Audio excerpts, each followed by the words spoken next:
Hello friends. ऐसे writing के एक और लेसन में आपका स्वागत है।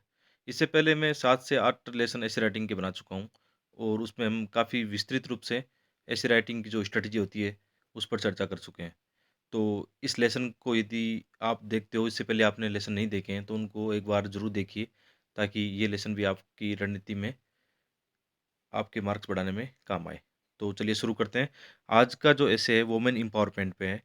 तो यूपीएससी में अक्सर देखा गया है कि ऐसे ऐसे काफ़ी पूछे जाते हैं, जहाँ पे लैंगिक समानता या महिला सशक्तिकरण के क्वेश्चन को लेकर निबंध लिखा जाना चाहिए। तो सबसे पहले क्या करना होता है कि जब भी आप ऐसे के टाइटल को पढ़ो, जैसे इसमें ऐसे का टाइटल है, उसको आप तोड़ो ऐसे को, मतलब क्या-क्या उसमें पूछना चाह रहा है।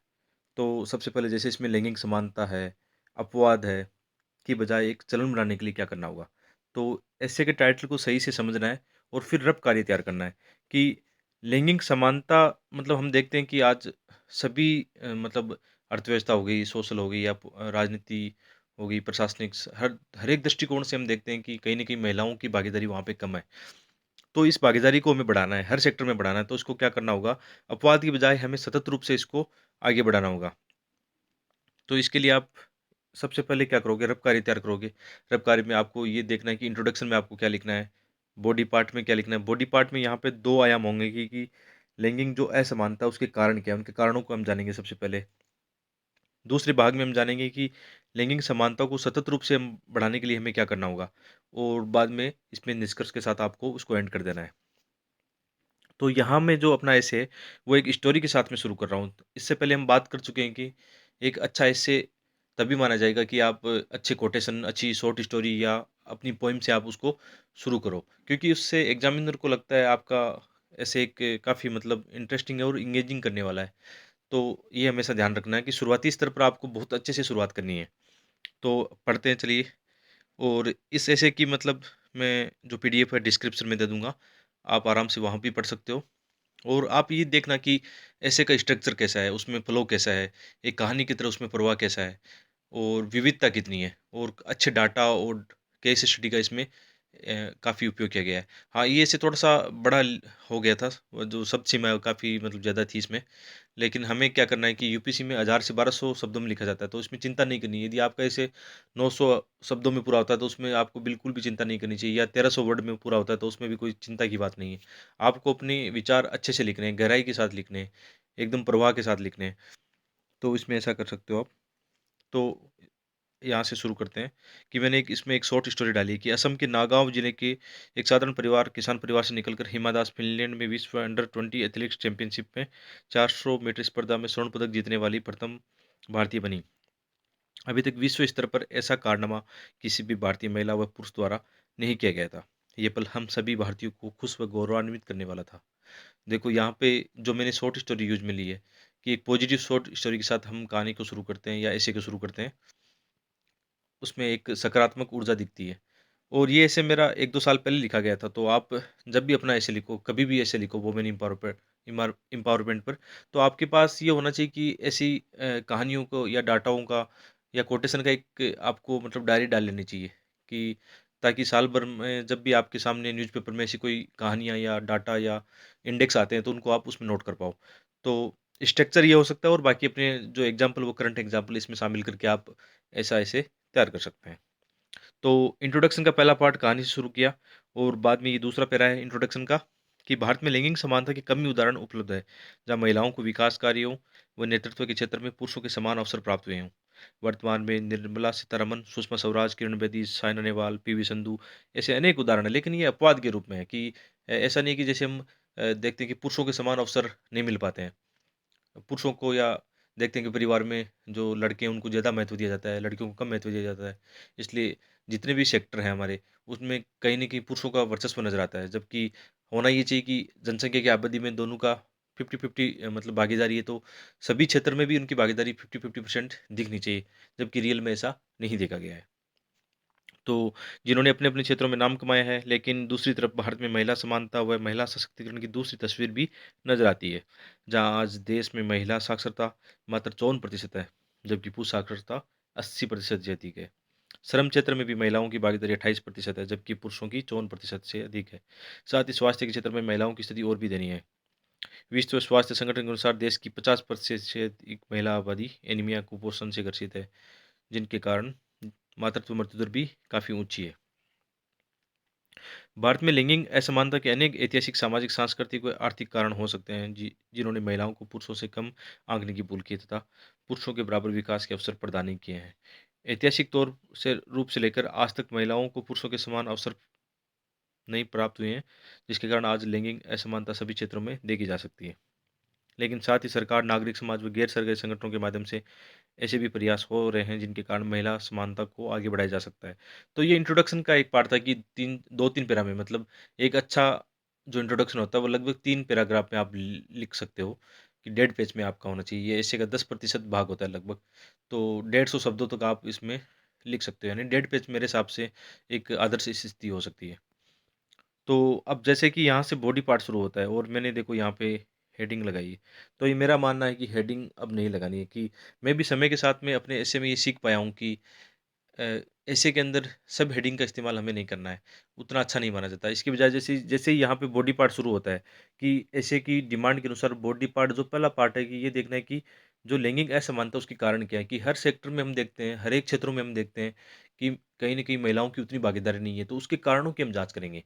तो आपको ये यहाँ पे सीधा-सा शुरू करना चाहिए बॉडी पार्ट से, कि भारत में सभी क्षेत्रों में हम देखते हैं, तो कहीं न कहीं महिलाओं की भागीदारी या उनको उतने अवसर नहीं मिल पाते हैं। इसके बहुत से कारण हो सकते हैं। फिर शुरू करते हैं, जैसे कि ऐतिहासिक कारण से हमने इसको शुरू किया है। तो आप इसको बिल्कुल चिंता मत कीजिए कि आपकी विविधता कैसे आएगी। तो आप अपने जीएस के जो चारों पेपर है ना, इसको एकदम गाँठ बाँध लो, कि जब भी आपको लगे ना कि आपको कोई आंसर का उत्तर नहीं आ रहा है, तो आप अपने जीएस के चारों जो पेपर है उनका सिलेबस आपको याद होगा। जैसे हम जीएस फेस्ट में देखते हैं कि सबसे पहले हिस्ट्री है, वहाँ पे आर्ट एंड कल्चर है। तो आप यहाँ से शुरू करो कि मुझे पहला अपना बिंदु बॉडी पार्ट से, ऐतिहासिक पार्ट से शुरू करना है। और बाद में हम देखते हैं सोसाइटी है, ज्योग्राफी है, पॉलिटी है, आईआर है, इकोनॉमिक्स है, कृषि है, साइंस एंड टेक है, आपदा प्रबंधन है, पर्यावरण है, एथिक्स है। ये यदि आपने इन आयामों पे भी लिख दिया ना, तो आपका एसे बहुत अच्छा माना जाएगा और आपकी वो एक समस्या खत्म हो जाएगी कि मेरे एसे में विविधता नहीं है, एकांकीपन है। कई बार ये देखते हैं कि यदि हम किसी को अपने ऑप्शनल सब्जेक्ट पे ज़्यादा नॉलेज होता है, तो वो ऐसे में क्या करता है, यदि वैसा टाइटल चुन लेता है जो उनकी ऑप्शनल सब्जेक्ट से मिलता-जुलता है, तो वो पूरा अपना ज्ञान ऑप्शनल सब्जेक्ट का ऐसे में उड़ेल देता है। और ये मेरे हिसाब से सबसे बड़ी, मतलब उनके लिए मार्क्स में एक घातक साबित होगी। तो ये गाँठ बाँध लीजिए कि आपको ऐसे को बहुआयामी दृष्टिकोण से लिखना है, एकांकी दृष्टिकोण से नहीं लिखना। तो फिर आपके अच्छे मार्क्स आएँगे, यदि आपने उसको कई पक्षों से जोड़ने की कोशिश की तो। तो यहाँ से ऐतिहासिक दृष्टिकोण से हम शुरू करते हैं। फिर आप देखना हर एक पैराग्राफ में आप देखना ऐतिहासिक, सामाजिक, आर्थिक, राजनीतिक सब अपने आप जुड़ता जाएगा और फ्लो अपने आप मेंटेन होगा। उसकी आप बिल्कुल भी चिंता नहीं करने की ज़रूरत है। प्राचीन भारतीय इतिहास में शिक्षा की दृष्टि से गार्गी, मैत्रेय, मध्यकाल में महिला शासकों में रज़िया सुल्तान, कश्मीर की रानी दिद्दा एवं दक्षिण भारत में रानी रुद्रमा देवी, आधुनिक भारत में रानी लक्ष्मीबाई, सरोजिनी नायडू, कल्पना दत्त, प्रीतिलता वाडेकर, इंदिरा गांधी व प्रतिभा पाटिल आदि ऐसे अनेक उदाहरण हैं कि जब महिलाओं को पुरुषों के साथ प्रत्येक क्षेत्र में कार्य करने का मौका मिला, तब पुरुषों से भी आगे बढ़कर नाम कमाया। लेकिन इतिहास से लेकर आज तक महिलाओं को उनकी क्षमता के अनुसार अवसर ही नहीं मिले। दूसरा देखो, सोशल कारण हो गए यहाँ पे, कि भारतीय समाज में हम देखते हैं कि पितृसत्तात्मक समाज है, जहाँ परिवार में पुत्रों को ज़्यादा महत्व दिया जाता है। उसकी शिक्षा, पोषण, कौशल विकास पर अच्छा खासा खर्च किया जाता है, क्योंकि पुत्र ही परिवार के वंश को आगे बढ़ाएगा, ऐसी उनकी रूढ़िवादी मानसिकता है। जबकि लड़की शादी के बाद दूसरे घर चली जाएगी, ऐसा मानकर बचपन से ही उसे शिक्षा, विकास के अवसरों से वंचित कर दिया जाता है, जिसके कारण जीवन भर वह पुरुषों का मुकाबला नहीं कर पाती। वह पुरुषों पर निर्भर होकर उनकी ही इच्छा अनुसार जीवन जीने के लिए मजबूर हो जाती है। तीसरा आयाम देखो, आर्थिक आयाम है। आर्थिक दृष्टि से आज महिलाओं को पुरुषों के से कम आंका जाता है, जबकि महिलाएं अर्थव्यवस्था के प्रत्येक क्षेत्रों में योगदान दे रही है। वर्तमान में देश में श्रम भागीदारी में महिलाओं की हिस्सेदारी 28% है। ये आगे मतलब डाटा जो है ना बढ़ते घटते रहते हैं, तो इनकी चिंता नहीं करनी है। लेटेस्ट डाटा आपको देखने हैं। दूसरी ओर महिलाओं के घरेलू और कृषि पशुपालन कार्यों को इसमें शामिल नहीं किया जाता। फिर देखो, साक्षरता की दृष्टि से आज देश में महिलाओं की साक्षरता 54% है, क्योंकि उनको अपॉर्चुनिटी नहीं मिली। तकनीकी साक्षरता और कम है, क्योंकि हम देखते हैं कि हमारे यहाँ 12th क्लास या मतलब कॉलेज जाने से पहले ही उन लड़कियों की शादी कर दी जाती है, तो उनको अवसर ही नहीं मिल पाते हैं। कौशल विकास का स्तर निम्न होने से रोजगार कार्य में मुख्य रूप से संगठित क्षेत्र में महिलाओं की स्थिति कमजोर है। साथ ही रोजगारों में भी पुरुषों की तुलना में महिलाओं को वेतन कम दिया जाता है।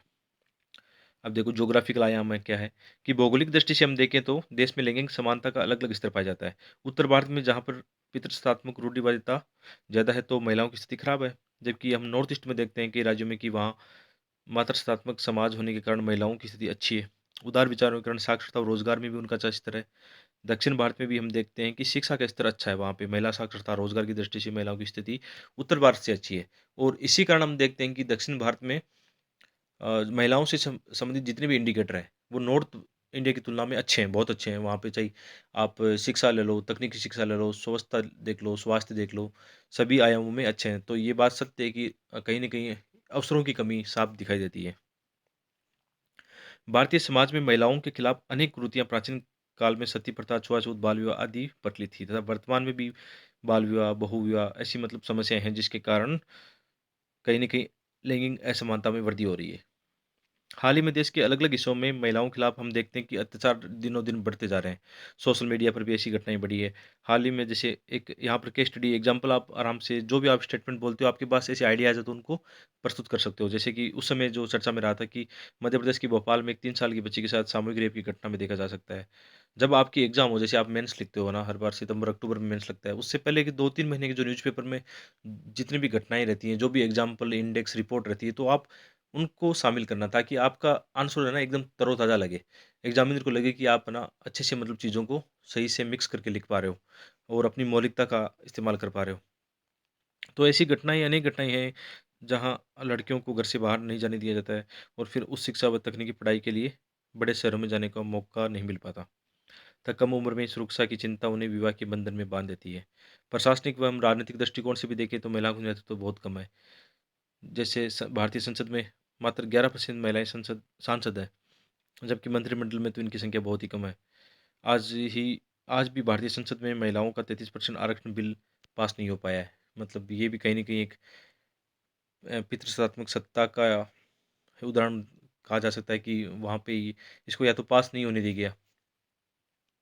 प्रशासनिक नेतृत्व में महिलाएं पुरुषों के मुकाबले बहुत कम हैं। हम देखते हैं कि आईएएस के एग्जाम में भी देखते हैं, जब हम इंटरव्यू देने जाते हैं तो वहाँ पे जो मतलब लड़कियों की संख्या लड़कों के मुकाबले कम होती है, क्योंकि इतना मौका ही एजुकेशन में पहले से नहीं मिला है कि बराबरी का मुकाबला हो सके वहाँ पे।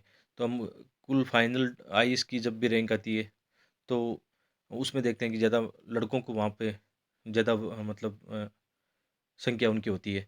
तो कहीं न कहीं साक्षरता, शिक्षा या मतलब उनको जो मौके लेने की बात होती है कि लड़कों को जैसे दिल्ली कोचिंग करने के लिए भेज दिया जाता है, जबकि इनके मुकाबले यदि लड़कियों की बात आती है तो बहुत कम लड़कियाँ दिल्ली आ पाती है। तो कहीं न कहीं सभी दृष्टिकोण से मतलब फिर महिलाओं की स्थिति पिछड़ी नज़र आती है। तो इसके बहुत से कारण भी हैं। इसका प्रमुख कारण शिक्षा कौशल विकास का हासिल न करना रहा है, साथ ही उस शिक्षा में महिलाओं की भागीदारी कम होना रहा है। आज खेलों में महिला ने काफ़ी नाम कमाया, लेकिन पुरुषों के मुकाबले आज भी महिलाओं को खेलों में भागीदारी कम है। इसका प्रमुख कारण भी भेदभाव की नीति में नजर आता है। महिलाओं के लिए खेलों में आधारभूत ढांचे के साथ साथ सुरक्षा व्यवस्थाओं का भी काफ़ी अभाव है। साथ ही मतलब वहाँ पे भी महिला खिलाड़ियों के साथ ऐसी मतलब बुरा व्यवहार की घटनाएं भी नजर आती है। यदि हम संयुक्त राष्ट्र विकास कार्यक्रम द्वारा प्रकाशित मानव विकास सूचकांक व लैंगिक असमानता रिपोर्ट में देखें तो भारत का स्थान काफ़ी नीचे है। 188 में से 131 है। और ये डाटा चेंज होते हैं तो आप अपडेट अपडेट करते रहना, जो देश में मानव विकास का काफ़ी पिछड़ापन दिखा रहा है। इसके अनुसार आज स्कूलों में शौचालय व स्वच्छता पैड, सैनिटरी नैपकिन की सुविधा नहीं होने के कारण बालिकाओं को स्कूल व कॉलेज जाने में असुविधा होती है, जो उनके भविष्य व देश के विकास को प्रभावित करता है। तो ये भी एक कारण है कि कहीं न कहीं जैसे कई स्कूलों में, सरकारी स्कूलों में जो मतलब छात्राओं के लिए अलग से टॉयलेट नहीं है, उनके लिए ऐसी सुविधाएँ नहीं है। उसकी वजह से भी स्कूल में कहीं न कहीं मतलब बालिकाओं की संख्या कम होती है। तो काफ़ी सर्वे में भी ये भी बताया गया है कि मतलब ऐसी रिपोर्ट आई है जहाँ पे मतलब कहीं न कहीं जो छात्राएँ स्कूल में जाना पसंद नहीं करती हैं, क्योंकि ऐसी सुविधाएँ होनी ज़रूरी है। तो सिनेमा आगे है। सिनेमा व मीडिया ऐसा क्षेत्र है जहाँ महिलाओं की भागीदारी अच्छी खासी देखी जा सकती है, लेकिन इसमें भी दूसरा पक्ष महिला की दूसरी तस्वीर पेश करता है। आज सिनेमा में उन्हीं महिलाओं को ज़्यादा मौका मिलता है जो भौतिकवादी माँग को पूरा कर पाती है। साथ ही अश्लील दृश्यों में महिलाओं की एक भद्दी छवि पेश की जाती है। आज ऐसे अनेक विज्ञापन देखे जा सकते हैं जिसमें महिलाओं की कामुक छवि दिखाई जाती है। इससे समाज में उनके प्रति एक अलग सोच विकसित होती है। हम देखते हैं कि मतलब फ़िल्मों में या मीडिया में या मतलब एक कोई आइटम सॉन्ग में उनको ऐसे प्रस्तुत किया जाता है, तो एक अलग छवि प्रस्तुत करते हैं फिर। आज ग्रामीण क्षेत्रों में महिलाओं पर आर्थिक बोझ अधिक होने के कारण मानसिक स्वास्थ्य कमजोरी संबंधी घटनाएँ सामने आ रही है। साथ ही पारिवारिक हिंसा, सतत आय के साधन न होना इन स्थितियों को और ज़्यादा विकट बना देते हैं। हाल ही में हम देखते हैं कि सबरीमाला मंदिर में महिलाओं के प्रवेश को लेकर आंदोलन चलाया गया कि सबरीमाला मंदिर में महिलाओं को आज तक प्रवेश नहीं दिया गया। यह धार्मिक असमानता का उदाहरण है। ऐसे अनेक उदाहरण अलग-अलग धर्मों से जुड़े हैं, जैसे कि थोड़े दिन पहले मुंबई की हाजी अली दरगाह में भी महिलाओं को प्रवेश नहीं दिया गया था। अ, पारसी धर्म में, यहाँ पे फारसी थोड़ा गलत लिख गया है। पारसी धर्म में यदि कोई महिला गैर पारसी पुरुष से शादी कर लेती है, तो उसे पारसी धर्म से अलग कर दिया जाता है। इस प्रकार ऐसे अनेक उदाहरण हैं जहाँ महिलाओं को आगे बढ़ने से रोका गया है। इसके बावजूद भी आज की नारी प्रत्येक क्षेत्र में आगे बढ़ रही है। अब इसमें फिर अगला जो बॉडी पार्ट है का दूसरा पक्ष है कि अब ऐसे सुझाव समाधान क्या होना चाहिए ताकि हम लैंगिक समानता को अपवाद के बजाय एक सतत रूप दे पाएँ। तो आपको इसमें हेडिंग नहीं देनी है, आपको पैराग्राफ फॉर्म में इसको लिख के फिर आगे बढ़ाना है और इसमें भी अलग-अलग आयाम होंगे फिर। आर्थिक दृष्टि से महिला स्वावलंबन व सशक्तिकरण बहुत जरूरी है। इसके लिए शिक्षा, स्वास्थ्य, स्वच्छता, कौशल विकास, तकनीकी शिक्षा तक पहुंच, संस्थागत ऋणों तक पहुंच के साथ साथ सरकारी योजनाओं का सही निर्माण व प्रभावी क्रियान्वयन आवश्यक है। शिक्षा साक्षरता की दृष्टि से भारत सरकार द्वारा अनेक कार्यक्रम चलाए जा रहे हैं, जैसे बेटी बचाओ बेटी पढ़ाओ, प्रधानमंत्री कौशल विकास, अटल इनोवेशन आदि। देखो मतलब सरकारी जितनी भी योजनाएँ आप अपने मतलब जैसे भी सुझाव दे रहे हो वहाँ पे उनको अच्छे से लिखना है। इनके नंबर पक्का बढ़ने वाले हैं, क्योंकि आगे जाके एक आपको भी प्रशासनिक सेवाओं में काम करना है, इन योजनाओं पे काम करना है, तो एक अच्छा माना जाता है। स्वच्छता व स्वास्थ्य के दृष्टिकोण से देश में स्वच्छ भारत मिशन अहम है। इसके द्वारा ग्रामीण शौचालय के निर्माण की वृद्धि हुई है, जो कि महिलाओं की सुरक्षा व स्वास्थ्य की दृष्टि से अहम कदम है। हाल ही में गुणवत्ता सर्वे गुणवत्ता परिषद भारत सरकार द्वारा एक सर्वेक्षण करवाया गया था और इसमें बताया गया कि भारत में शौचालयों के निर्माण व उपयोग में काफ़ी वृद्धि हुई है। साथ ही स्वास्थ्य की दृष्टि से भी लाभ मिला है। देखो, आपको यहाँ पे लगता होगा कि काफ़ी मतलब इतने डाटा, इतने एग्ज़ाम्पल कहाँ से याद कर पाएँगे। तो ये है कि यदि आप अभी शुरुआती स्तर पर, तैयारी के स्तर पर हो, तो आप जब भी न्यूज़पेपर पढ़ते हो या कोई मैगज़ीन पढ़ते हो, जैसे योजना, कुरुक्षेत्र, कहीं भी कुछ पढ़ते हो डाटा वगैरह की एक डायरी मेंटेन कर सकते हो आप, तो ईज़िली हो सकता है। या फिर ये हो सकता है कि जैसे आपको वुमेन एम्पावरमेंट पर ऐसे लिखना हो, तो आप इससे पहले एक वुमेन एम्पावरमेंट पर काफ़ी आपको योजना मिल जाएगी, कोई एक योजना देखना आप, तो उसमें से आप अपने डाटा जुटा सकते हो और फिर निबंध लिख सकते हो। तो आप यूपीएससी के एसए के पुराने पेपर देखोगे, तो उनमें आपको एक फिर 4-5 सालों के पेपर देखते ही आपको पता लग जाएगा कि यूपीएससी किन टॉपिक पर बार-बार ऐसे पूछ रहा है। तो ऐसे 10-15 टॉपिक की एक लिस्ट बना के उनके आप डाटा वगैरह आराम से तैयार कर सकते हो। तो फिर इसमें चिंता करने की बिल्कुल भी दिक्कत नहीं होगी कि आप इतने डाटा या केस स्टडी क कैसे लिख पा रहे हो।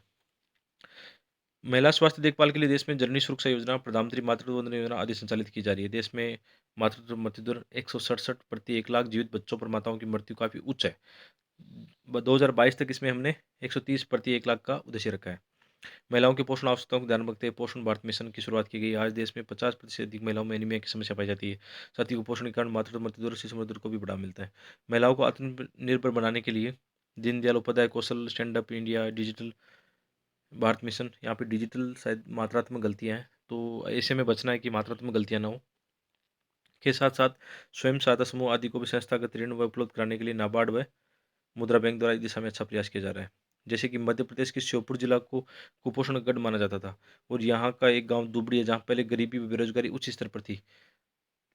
मुख्य रूप से महिलाओं की स्थिति और भी खराब थी, लेकिन सरकारी योजनाओं जैसे मनरेगा, स्वच्छ भारत मिशन, खाद्य सुरक्षा कानून, स्वयं सहायता समूह आदि के माध्यम से संस्थागत ऋण व प्रसंस्करण, कुटीर उद्योगों के विकास ने गांव के 75 परिवारों को गरीबी रेखा से बाहर निकाला है। यहाँ महिला स्वावलंबन और सशक्तिकरण का एक प्रभावी उदाहरण देखा जा सकता है।